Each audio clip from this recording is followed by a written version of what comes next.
Y atención, horas de máxima tensión en Lima, Perú. Protestas contra la presidenta Dina Boluarte. Y atención de verdad con las imágenes que están llegando desde la capital. Sí, es así. Durante todo el día se llevó a cabo lo que se llamó la toma de Lima, ¿no? Por militantes y ciudadanos que están en contra de la actual presidenta Dina Boluarte y además están reclamando, quejándose por los 50 muertos como mínimo que llevó la represión. 11.000 policías habían rodeado al Congreso y a la Casa de Gobierno de Perú.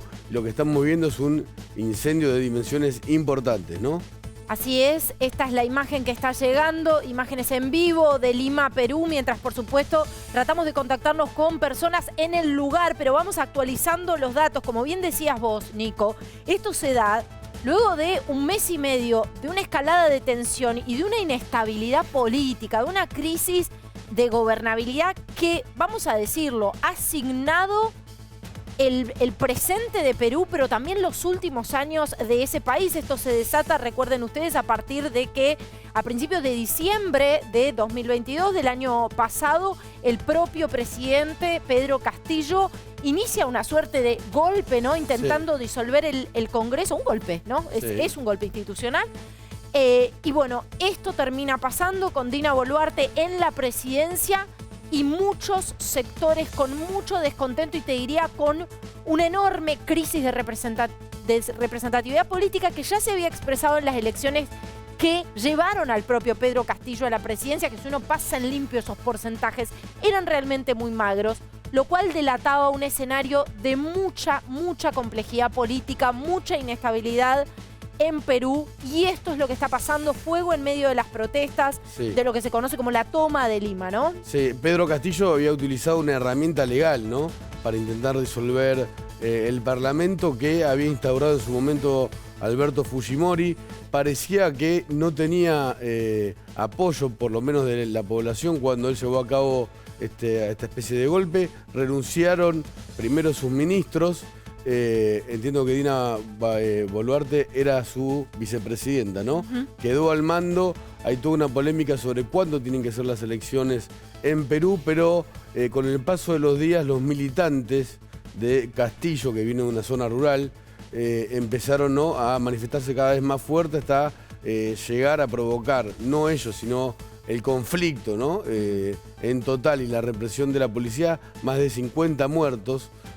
Hace pocas horas se está calculando tal vez más fallecidos por esta acción que se lleva adelante por también pueblos originarios, ¿no? Que llegaron a Lima en lo que se llama el día de la toma de Lima. Estudiantes también. Estudiantes, sí. Bueno, a ver, la presidenta ya advirtiendo también el clima de inestabilidad, y te quiero dar un dato, Nico, venimos siguiendo muy de cerca lo que ha sido y lo que es la antesala de la cumbre de la CELAC, ¿cierto? Muy controvertida por algunas presencias, ¿no? O lo que se considera van a ser presencias, porque todavía hay quienes se hacen alguna pregunta sobre si van a estar o no realmente aquí, pero se espera que estén. Dina Boluarte no va a estar justamente por esto y había pedido que las protestas sean en paz. Esto es en la Plaza San Martín. Sí, es en la plaza del centro de Lima, lo que sería la Plaza de Mayo, corregime si me equivoco. Sí. Se ve el principio en una azotea, ¿no? El incendio. Bueno, no fue en paz la manifestación, porque los últimos días no fueron así. En Perú, Dina Boluarte no pudo tomar el poder real, por lo menos en los hechos, y en la formalidad sí, pero Perú sigue completamente convulsionado, a pesar de que la economía peruana no, eso va por otro carril. Totalmente convulsionado, recordemos, con una historia que va desde Kuczynski hasta, bueno, realmente hasta la propia ahora Boluarte, ¿no? Sí. Y anterior también por los coletazos también de escándalos de corrupción que tuvieron, exactamente. De Alan García. Sabemos que quieren tomar Lima por todo lo que está saliendo en las redes el 18 y 19. Yo lo llamo tomar Lima, dijo Boluarte, y dijo: la agenda política que plantean es inviable desde el Ejecutivo, porque la plataforma implicaría la renuncia de la presidenta, o sea, lo que están exigiendo, la renuncia de la presidenta, elecciones inmediatas y una asamblea constituyente. atención con esto, ¿no? Atención con las demandas, porque ya Boluarte había advertido y había pedido que sean en paz las protestas, pero había advertido que la demanda es muy pero muy fuerte y que este clima podía llegar a vivirse en un país sumamente convulsionado, sobre todo en el último mes y medio. Máxima atención, la imagen que ustedes están viendo en Plaza San Martín, en Lima, Perú. Por supuesto, estamos actualizando los datos con colegas en el lugar y tratando de establecer el contacto, pero mientras tanto queremos actualizarlos porque sin dudas esto está ocupando la agenda periodística y la agenda de la región. Hay mucha preocupación por lo que está sucediendo en Perú. Repito, obviamente no va a asistir a la cumbre de la CELAC Boluarte, pero además, ¿qué va a pasar? Ya te diría en las próximas horas, ¿no? Sí, por supuesto. Esa es la pregunta en Perú. Pedro Castillo está recluido en un penal, en el penal de Barbadillo. Se está investigando si provocó una rebelión después de su fallido autogolpe. Escribió en Twitter hace pocos días, que durante el proceso de vacancia en el Congreso no se realizó un antejuicio político y tampoco se le concedió a él el derecho a la defensa, tal como ordenan las leyes peruanas, y negó que tenga intenciones de fugarse del país. Dijo, ¿por qué me tengo que fugar del país? ¿Por qué tendría que solicitar mi salida del país donde están las pruebas de que quiero huir? No he matado, no he robado y no he vulnerado a nadie. Insisto con esto, él quiso utilizar una herramienta legal que había instaurado en su momento, si no me equivoco, Alberto Fujimori, que él había logrado Fujimori llevar a cabo, que es disolver el Congreso. Bueno, Castillo no pudo y ahora sus militantes, ¿no? Y la gente además de la zona de la que él es oriundo llegó a la capital de Perú, a Lima, después de 50 muertos tras varias represiones. Y a seguir con mucha atención lo que pasa en la noche de hoy. Esta es la imagen, un incendio. Le agradezco a Tadeo Culel, productor del programa, que me actualiza los datos y según el comandante general de los bomberos, Mario Casareto, el incendio es de código 3, de grandes proporciones. Esto implica que es de grandes proporciones y además la complejidad de que hay manifestantes atacando los vehículos de bomberos. Realmente una noche muy, muy difícil en Lima, Perú. Vamos a estar actualizando los datos.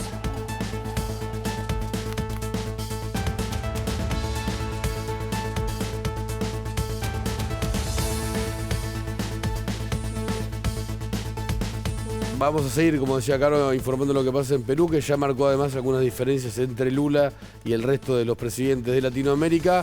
Pero vamos ahora al tema que estuvimos siguiendo durante todos estos días, que es el juicio de Fernando Báez Sosa. La próxima semana es la etapa de los alegatos. Estamos con Paula Bernini desde Dolores para repasar lo que fueron los dichos de los acusados que de alguna manera terminaron autoinculpándose. Buenas noches, Paula.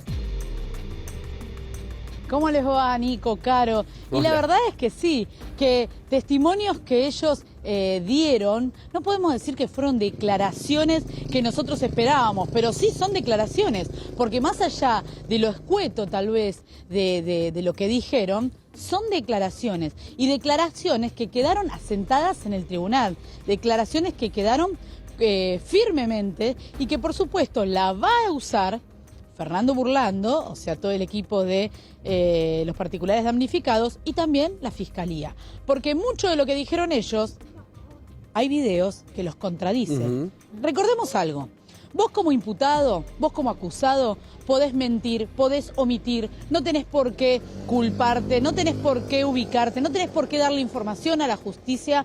Es la justicia la que tiene que comprobar dónde estabas y qué hiciste. Por supuesto que tu colaboración siempre va a ser bien vista, pero acá no podemos decir que ellos mintieron y estuvo mal, porque realmente hay que ver qué pasa ahora en el gran partido, ¿no? Porque ahora sí vienen los alegatos. El miércoles, día importantísimo, alegatos que van a dar la Fiscalía y el particular damnificado prácticamente juntos. Y el día jueves va a hablar Hugo Tomei, que es la defensa. Pero les digo una cosa, ya adelantó Fernando Burlando que el día miércoles se va a tomar mucho tiempo en esa audiencia para explicar uno a uno el rol de los 8 imputados en el asesinato de Fernando Báez Sosa. Si les parece, ustedes me van guiando con las frases y con quiénes son los imputados que hablaron y ahí vamos viendo y analizando Sí, Pau, mira, vamos nombre por nombre, ¿no? Voy a arrancar por Máximo Thompson. No, perdón, vamos a arrancar por Luciano Pertossi. Yo no estaba ahí. Y después, como vos decís, los videos y los incontables registros, ¿no?, que hay de esta situación que permiten claramente ubicar a todos los que estaban. Luciano Pertossi fue el primero, Caro, Nico, en romper el silencio. Eso hizo que todos nosotros realmente nos sorprendiéramos, porque ese día no esperábamos que Luciano Pertossi levante la mano y le pida al tribunal pasar a sentarse para hablar y dar su declaración, pero así lo hizo. El tribunal lo invitó a que se siente frente a ellos y que diga su declaración. Y él lo único que dijo fue: quiero aclarar una cosa, yo no estaba ahí. ¿Ahí dónde? Ahí. Entonces, cuando señaló el video que justamente se estaba analizando en ese momento por unos peritos, donde se ve que le están pegando a Fernando Báez Sosa patadas en el suelo. Yo no estaba ahí, dijo. O sea, yo no estuve cerca de lo que fue la escena del crimen. Ok. ¿Algo más? No quiero responder preguntas. Sí, él dijo, no se esfuercen más, ¿no? Ok. No se esfuercen más. No se esfuercen más, no voy a responder preguntas. Sí. Bueno. Se veía un Luciano Pertossi armado, ¿sí?, que salió un poco como altanero a decir esto de no se esfuercen más, pero acá quiero darle el beneficio a la duda porque cuando uno está muy nervioso también tiene esta actitud. Así que fue el primero en romper el silencio. Para nosotros, para Sebastián Domenech y para mí, que estamos ahí adentro con lupa, no creemos que se rompió el pacto, sí el silencio. No el pacto porque no dijo más que yo no estaba ahí. Ahora bien, hay un video que se analizó cuadro por cuadro, donde se lo ve a Luciano Pertossi en el lugar. No se lo ve nítidamente, hay que analizarlo, pero él, confiado en otra cámara de seguridad, donde se ve toda la cuadra de Lebric, a él se lo ve irse. ¿Y él qué hizo? Bueno, si yo me estoy yendo, puedo decir que allá no estaba, total va a ser la justicia que tenga que comprobar que yo estaba ahí. Nunca contó con el análisis de ese video que se hizo cuadro por cuadro y que en un momento se lo ve, no solo haciendo corralito, así literal, está con las manos extendidas, así, para que nadie defienda a Fernando Báez Sosa, sino también que en un momento se acerca y pega una patada. Entonces, ojo con lo que dijo Luciano Pertossi, porque como dijo Caro recién, se le puede volver en su contra. Máximo Thompson que se quebró al ver a su madre relatar todo lo que pasó en la vida de la familia y en particular de su madre a partir del brutal asesinato 3 años atrás. Quiero pedir disculpas, jamás en mi vida tuve la intención de matar a alguien. Y hay otras textuales que tienen mucho que ver, Paula, con esta estrategia de hablar del consumo de alcohol y de quizás sugerir la falta de conciencia sobre los actos. Quiero pedirte a vos una reflexión sobre las declaraciones de Thompson. Máximo Thompson fue el único que tuvo una charla más larga que el resto con un psicólogo. Y el psicólogo pudo evaluar que Máximo Thompson siente una gran culpa por cómo está su madre. A su madre le agarró una enfermedad que realmente la está consumiendo. No consigue que la atiendan en hospitales públicos después de haber perdido su trabajo por justamente el parentesco con él. Entonces, esa explicación que dio el psicólogo, entendimos por qué Máximo Thompson lloró tanto durante la declaración de la madre. Y eso hizo... Paula, te interrumpo un minuto, tenemos información de último momento desde Perú, enseguida retomamos con vos.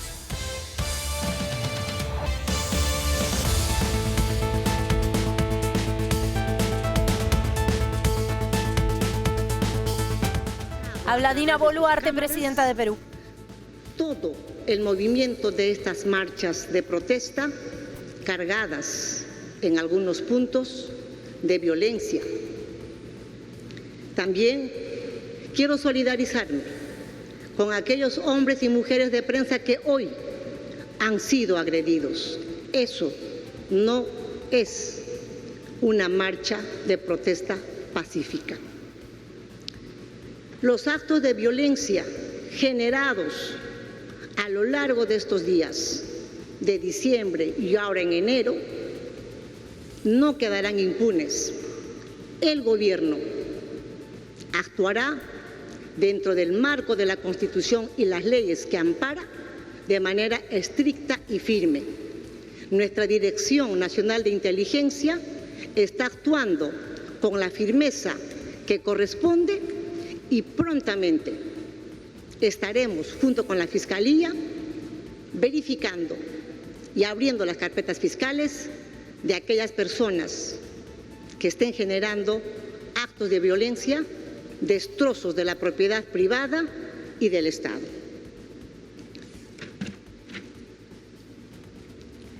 Asimismo, quiero comunicar que hoy día, de manera concatenada, a la misma hora, preparada con anticipación, porque esto no es una mera casualidad, han querido tomar 3 aeropuertos al interior del país. Situación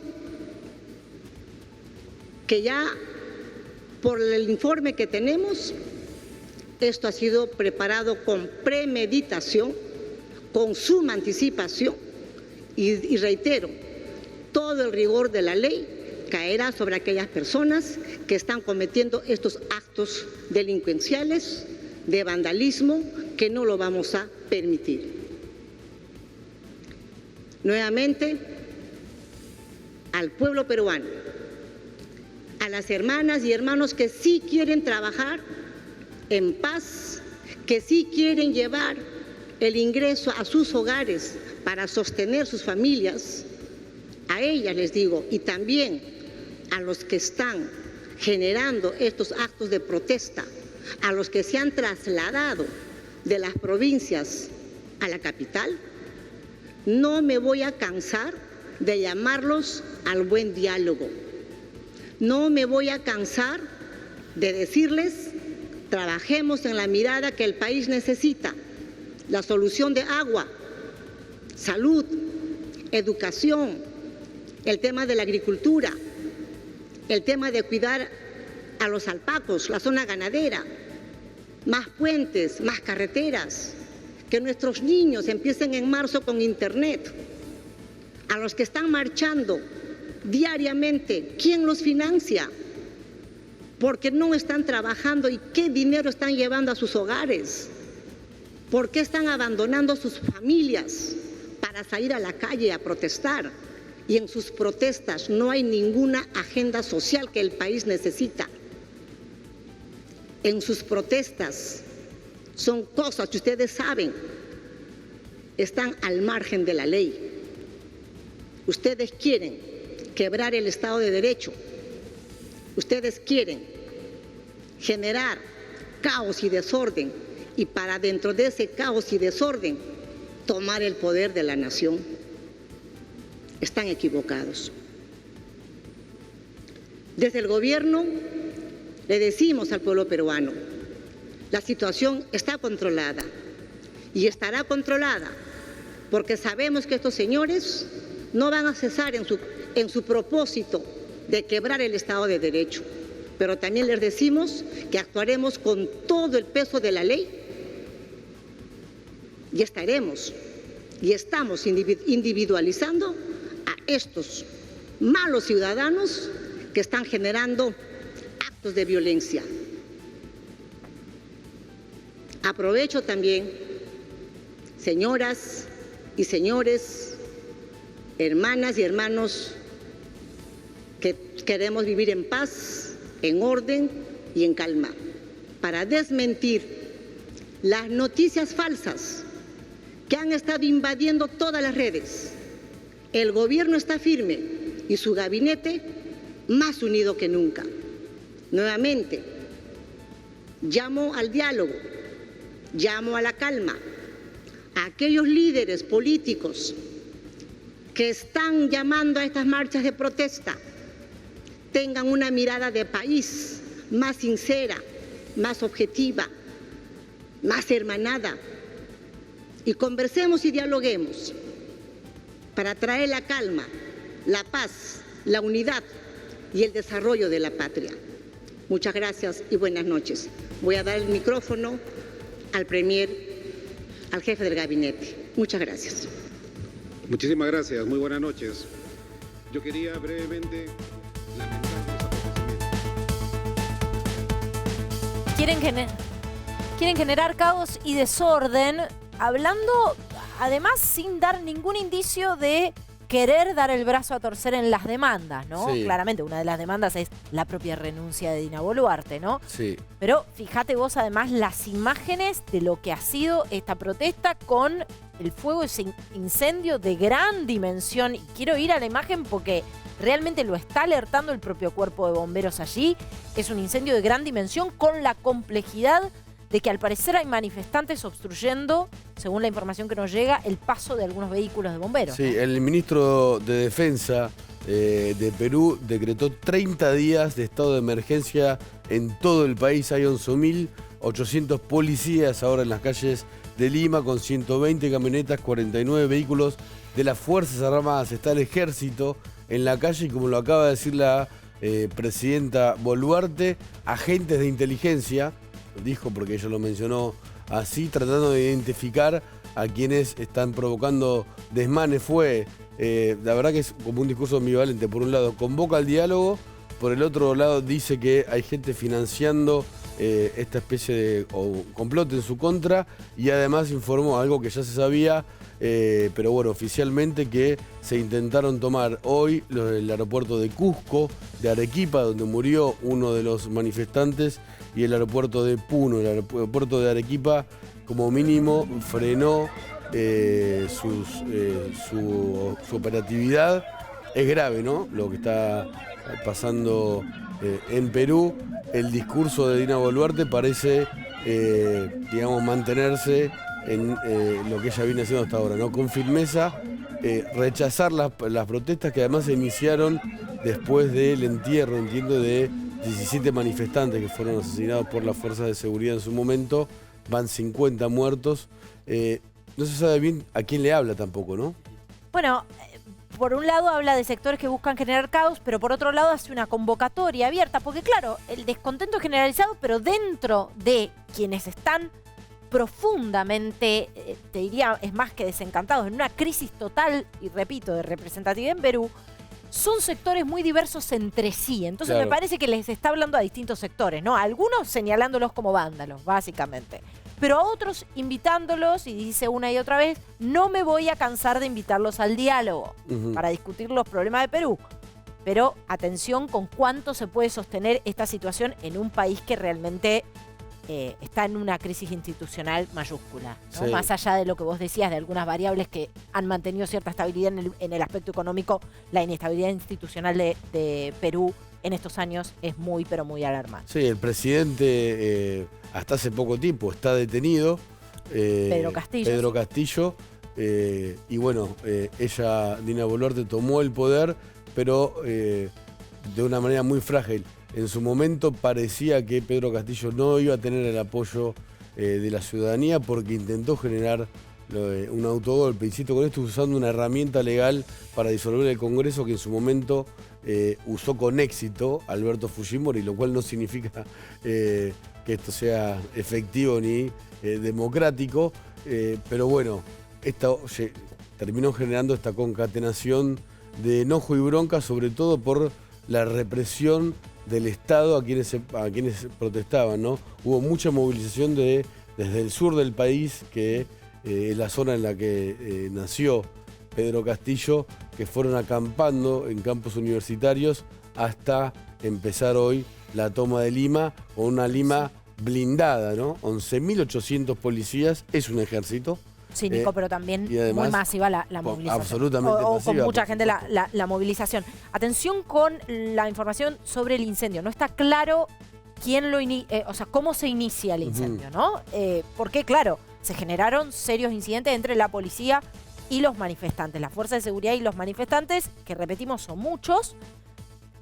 Esta es la imagen de la capital en vivo, y este fuego que es una parece... imagen que lo dice todo, ¿no? Sí. Este fuego que parece no estar muy lejos de ser controlado, ¿no? Y además parece que vemos como la misma imagen, ¿no? Desde que básicamente empezamos el programa. Sí. Esto es pleno centro de Lima, Perú. Sí, es como una imagen casi sin metáfora. También ayer se habían incendiado una sede de la policía y una sede del Poder Judicial. Esto fue informado por el ministro de Defensa.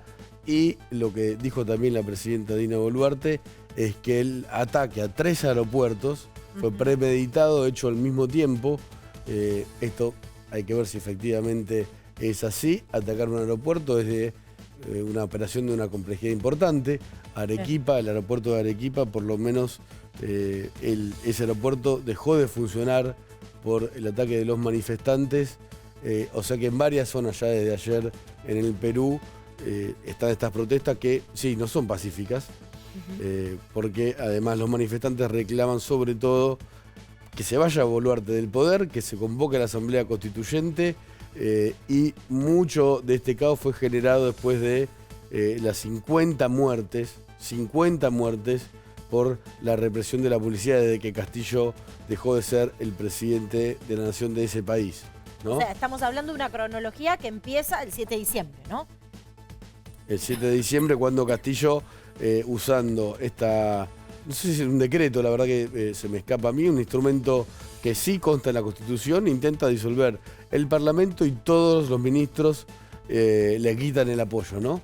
De alguna manera se queda solo y después con el paso de los días empezaron las movilizaciones que tal vez lleguen hoy al máximo pico de escalada. Vos mirá que, fíjate que la zona de la plaza no fue tomada por los manifestantes, ¿no? Lo estamos viendo en esta toma aérea, por lo menos no en este momento. Sí. Sobre todo... Es verdad que hay un operativo porque en el medio sucede esto que estamos viendo, que es francamente dantesco, ¿no? Sí. Es francamente dantesco. Estoy viendo que también hay una referencia a una suerte de enfrentamiento con lo que le llaman el Perú profundo, ¿no? Como si identificaran en Boluarte a alguien que está retando, desafiando al Perú profundo y que lo que estaría en juego para muchos es esa suerte de antinomia, ¿no? Claro, porque Pedro Castillo de alguna manera representaba ese Perú profundo a los pueblos originarios, o por lo menos a algunos de ellos. Bueno, esto es realmente una crisis institucional. Hay que ver qué posición toma el gobierno argentino o si ya ha tomado alguna posición oficial en estos momentos y qué va a hacer la CELAC, ¿no? Que se reúne en Buenos Aires dentro de pocos días, ¿no? 24. Sí, sí. Imagínate también cómo es la dinámica de los acontecimientos en esta convulsionada América Latina, ¿no? Que todo parecería estar centrado, o parecía estar centrado cuando hablamos de la cumbre de la CELAC en un aspecto puntual que sin dudas acaparará la atención, pero de repente aparece esto, ¿no? Que habla de una crisis institucional de muy larga data. Sí. Muy larga data, que tiene todo, desde tramas de corrupción hasta cuestiones que tienen que ver hasta con linajes dentro de la política que nunca se terminan de ir, ¿no? Recordemos que Pedro Castillo se disputó la presidencia con Keiko Fujimori. Cuestionamientos al propio sistema y a lo fácil que es la remoción de las figuras en el Ejecutivo, pero al mismo tiempo cuestionamientos también a Pedro Castillo por este golpe institucional, por esta iniciativa que toma y que termina con él detenido. Sí, dejándolo solo. También llama la atención por qué lo hizo, ¿no? Si no tenía el apoyo de su propio gobierno, rápidamente le quitaron el apoyo. Estuardo Ralón, vicepresidente de la Comisión Interamericana de Derechos Humanos, hizo declaraciones hace pocas horas diciendo que estamos preocupados por Perú. Si no se dialoga va a haber más violencia, y habló también de un deterioro del debate público y una estigmatización hacia un sector de la población. Estoy hablando de una autoridad de la Comisión Interamericana de Derechos Humanos que viajó a Perú y estuvo entre el 11 y el 13 de enero, hace pocos días, y visitó las regiones más afectadas por la represión, son las zonas de Juliaca, de Ayacucho y de Cusco, para tomar ahí todas las diferentes voces, se podría decir, o lo que están pensando los principales representantes, los diferentes sectores que están en rebelión, para tratar de llegar a un acuerdo con el gobierno. Me parece que lo que está demostrando, y también el discurso de Boluarte, es que ella sola tal vez no pueda, ¿no? Con esta crisis que... No, y además hay otros actores en la región, por ejemplo, fíjate, estoy viendo un tuit de Evo Morales a las 13:56 que publicaba: la Marcha Pacífica de los Cuatro Suyos en Lima demanda respeto al sagrado derecho a la vida, dignidad y soberanía de los pueblos. Tengo esperanza de que el hermano pueblo peruano encuentre el camino hacia la solución democrática para atender las demandas históricas del Perú profundo, ¿no? Por eso te hacía hincapié en esta... Digo, hay hasta actores regionales que se han manifestado y que de alguna manera toman posición. O sea, hace un mes y medio que hay un estallido social en Perú. Sí. Ahí estamos viendo... Con imágenes como esta. Fíjate Sí. que hay como un auto, a ver si podemos ver la secuencia, pero hay corridas y hay manifestantes en torno a un auto. Esto es... A ver si podemos ver nuevamente la secuencia.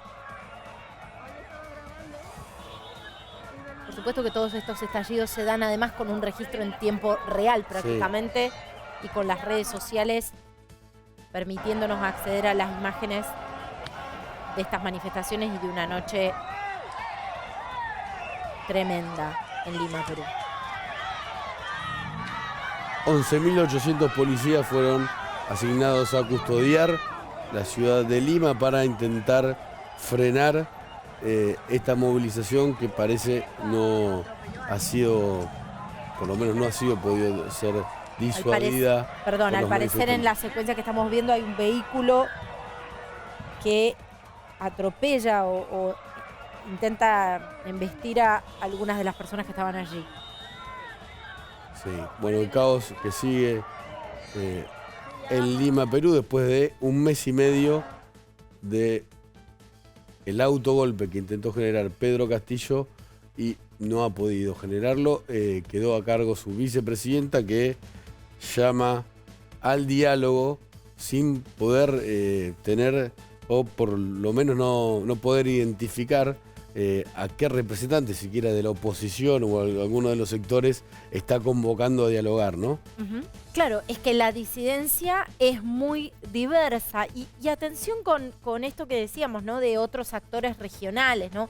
Y la disidencia es muy diversa y por eso es tan difícil entender a quién le habla en los distintos tramos de su discurso Dina Boluarte, ¿no? Porque por un lado habla de vandalismo, sectores con los que dice palabras más, palabras menos, que será implacable en términos de que tengan que rendir cuentas o pagar por hechos de vandalismo puntuales que se pudieron haber dado en la noche de hoy, pero por otro lado habla de la apertura al diálogo. Me parece que reconoce en la disidencia política en Perú sectores muy diversos, ¿no? Sí, claro. Y seguramente gente que se ha manifestado y que no se siente identificada con algunos de los métodos o algunas de las proclamas de los manifestantes más virulentos, ¿no? Sí, a ver, esto es una opinión, no es información, pero un discurso, ya estamos viendo gases lacrimógenos, continúa la represión. Si la marcha se generó sobre todo por los muertos, 50 muertos, desde que Castillo dejó el poder como mínimo, bueno, el discurso de Boluarte diciendo que no se va a mover ni un milímetro de su posición y va a investigar todavía más a quienes participaron de esta movilización, tal vez genere el efecto contrario al de la calma, ¿no? Sí, te quiero leer otro tuit en el hilo que publicó Evo Morales, reciente compartía uno. El segundo de los tuits es: la fuerza de su movilización reivindica el clamor por inclusión y el pedido de una refundación de Perú con respeto a la igualdad y soberanía sobre sus recursos naturales.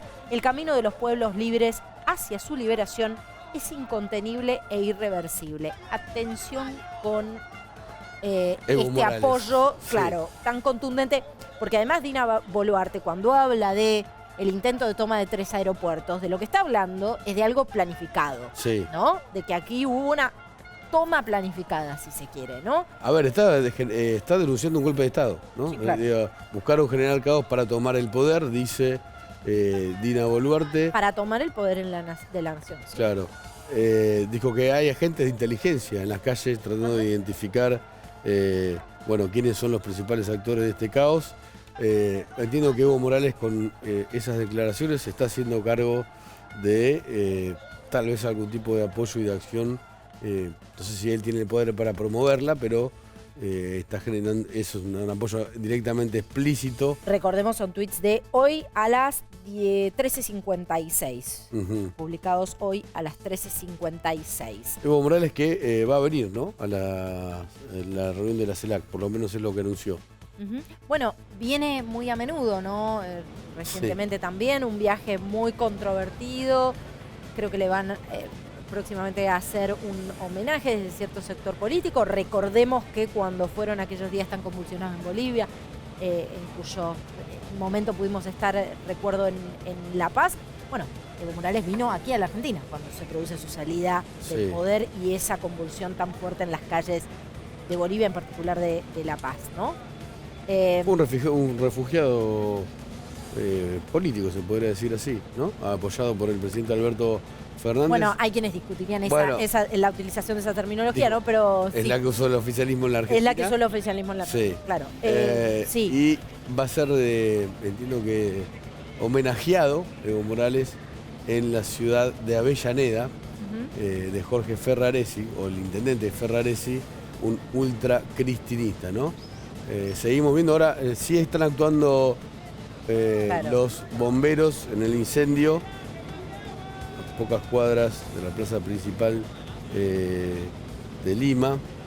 Sí, recordemos que, y fue noticia en esta semana la presencia de Evo Morales en la Argentina porque por la iniciativa de crear una coordinadora de movimientos cocaleros y otras organizaciones de varios países, la apertura como una suerte de organización que los nuclee, ¿no? Ya a nivel regional.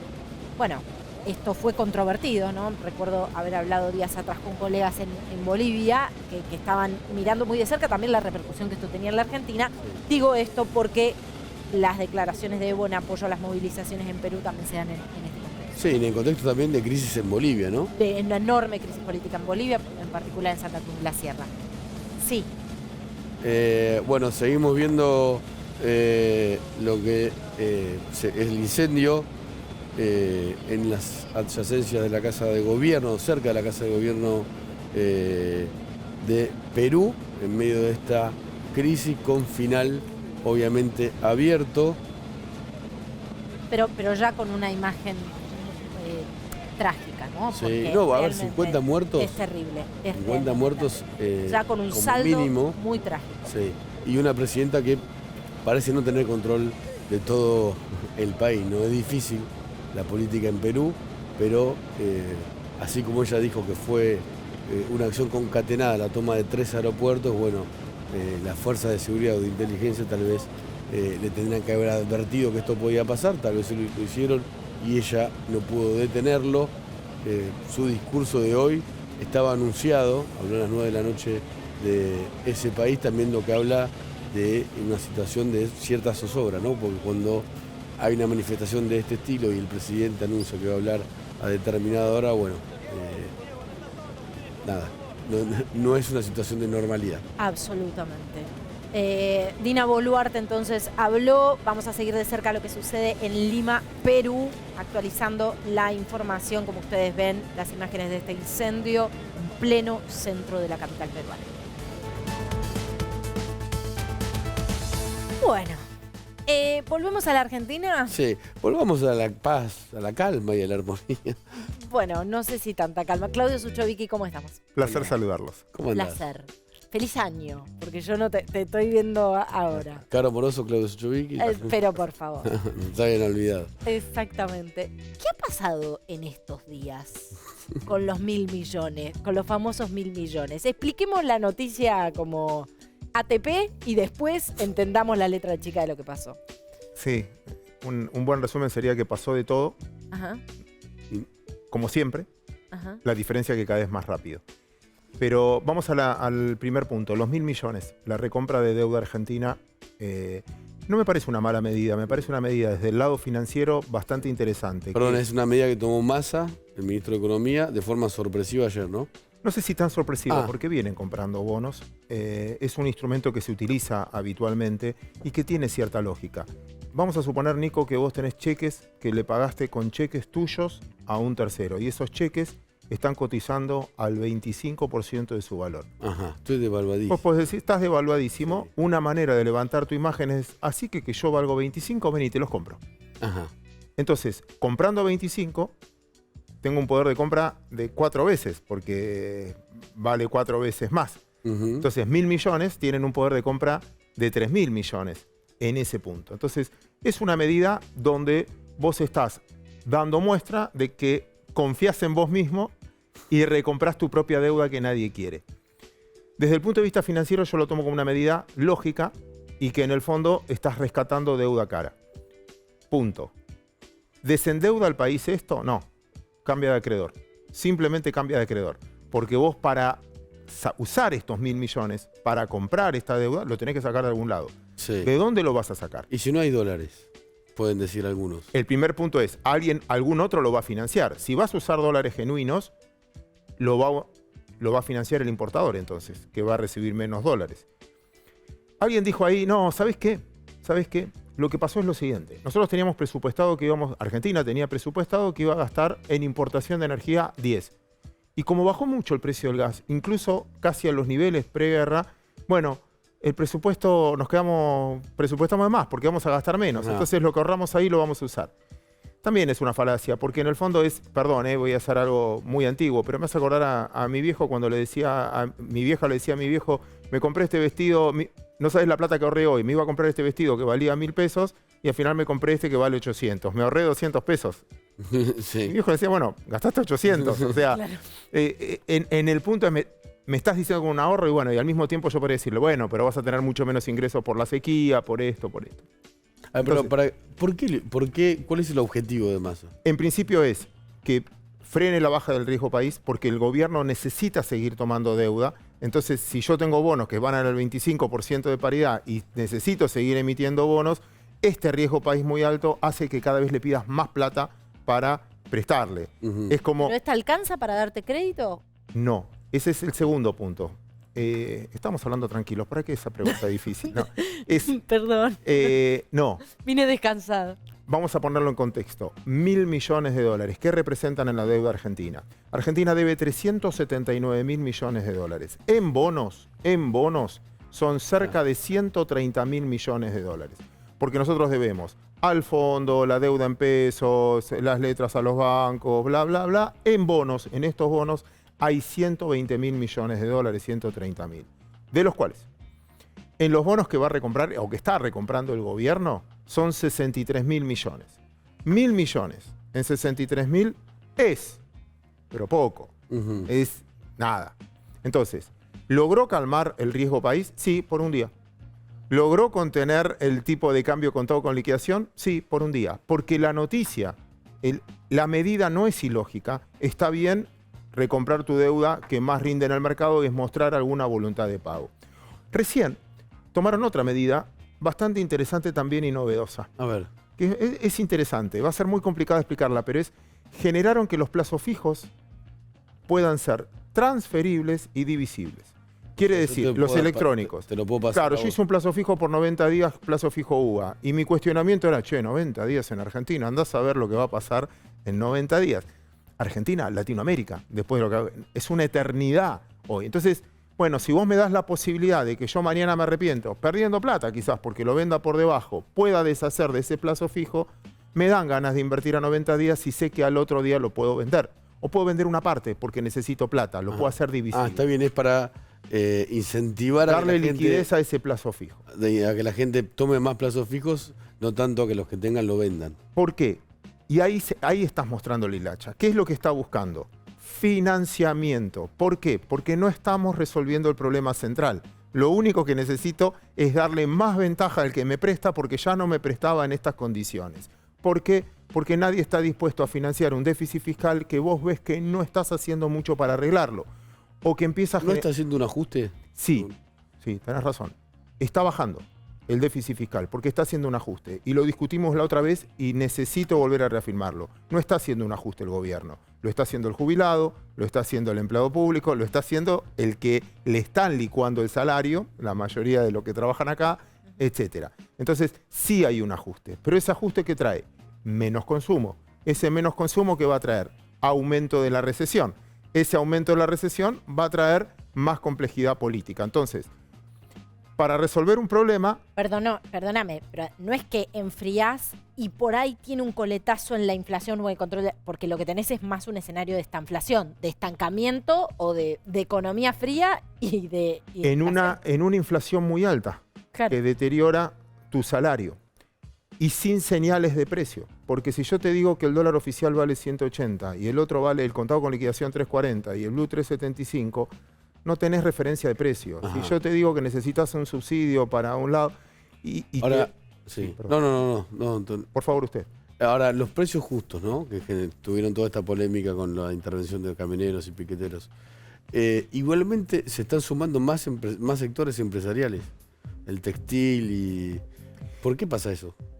Sí, a ver, cuando vos pones un precio justo, cuando el que firma es un supermercado, déjame decirte que el que está llorando es el proveedor, porque en el fondo alguien le provee. Cuando vos estás hablando de tasa de interés, la plata no es del banquero, la plata es del depositante. Entonces, finalmente, es en esa cola cuando vos hablas de ese precio justo.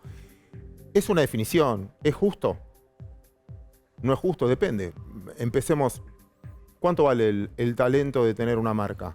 ¿Cuánto vale el talento de que vos creas que tenés la necesidad de este vaso y yo logré que vos creas que necesitas ese vaso? ¿Cuánto vale el intangible de que un bien te haga sentir seguro porque sabés que cuida a tus hijos, porque está cuidado? ¿Cuánto vale que sea sustentable y que vos ves que no esté contaminando? Bueno, todo eso, ¿qué es justo? ¿Quién le pone qué es justo o no es justo? Y después voy a jugar con un ejemplo que jugué hoy a la mañana, perdón si alguien ya me lo escuchó, pero es esencial para entenderlo. Es una historia que se estudia en economía y que siempre se debate entre el keynesianismo y la escuela austríaca. Y se utiliza mucho este ejemplo.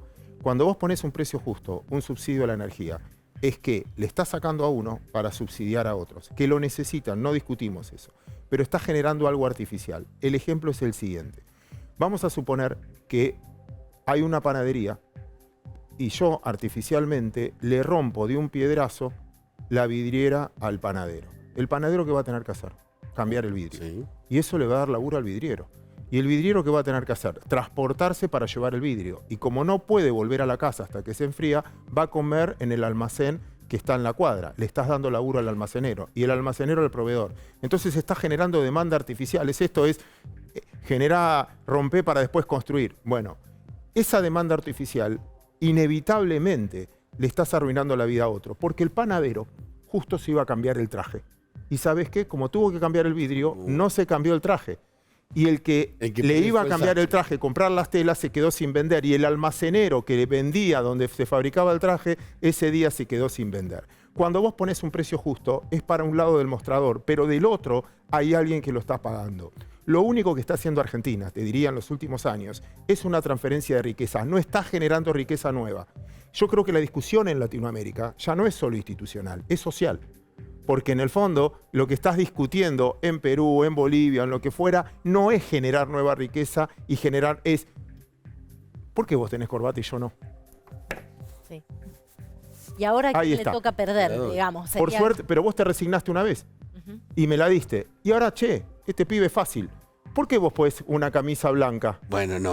Seguí ahora. Eso no, la corbata te la doy, pero bueno, no. Bueno, entonces, en el fondo, hasta mientras que vos te dejes todo el tiempo, y así estamos negociando, Bueno, ¿no? te voy. Entonces, No. como buen paisano que soy, te contesto con una pregunta. ¿Qué es precio justo? Está muy bien, está muy bien.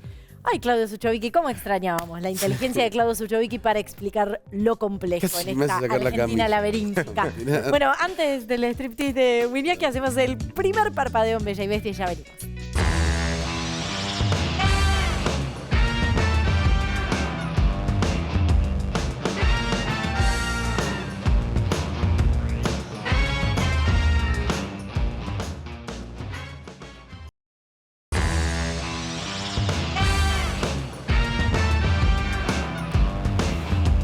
A ver, el caso Fernando Báez Sosa está transitando la etapa de juicio oral y la semana que viene va a haber un veredicto. Se verá si es absolutorio o condenatorio.